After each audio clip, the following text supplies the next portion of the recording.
Ya leo tahu balik tahu dua hasil champions leo piki Super Rugby New Zealand timacai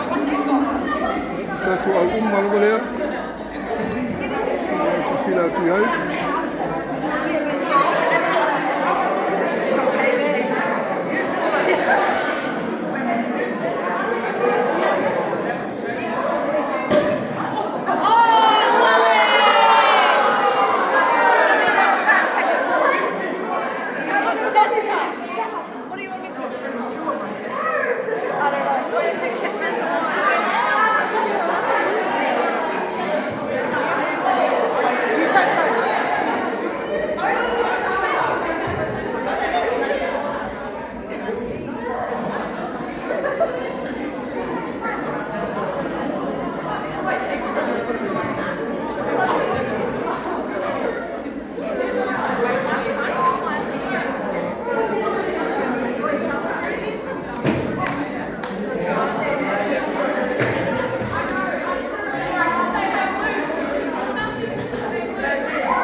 now le tato ripoti ya mai nei ile nei kala skake ile New Zealand one New Zealand stadium ya pe ona ya fama mo pe ona mai ai talo mai le vale o le matatu le blues le champagne loa le tata blues ai lua se fu tolu se fu mantupu le lua se fu matas le tolu se fu isu valu le tas ya ai manu ya tana nei afiafi ka to Feiloaiga sistem no luma ai to fase fu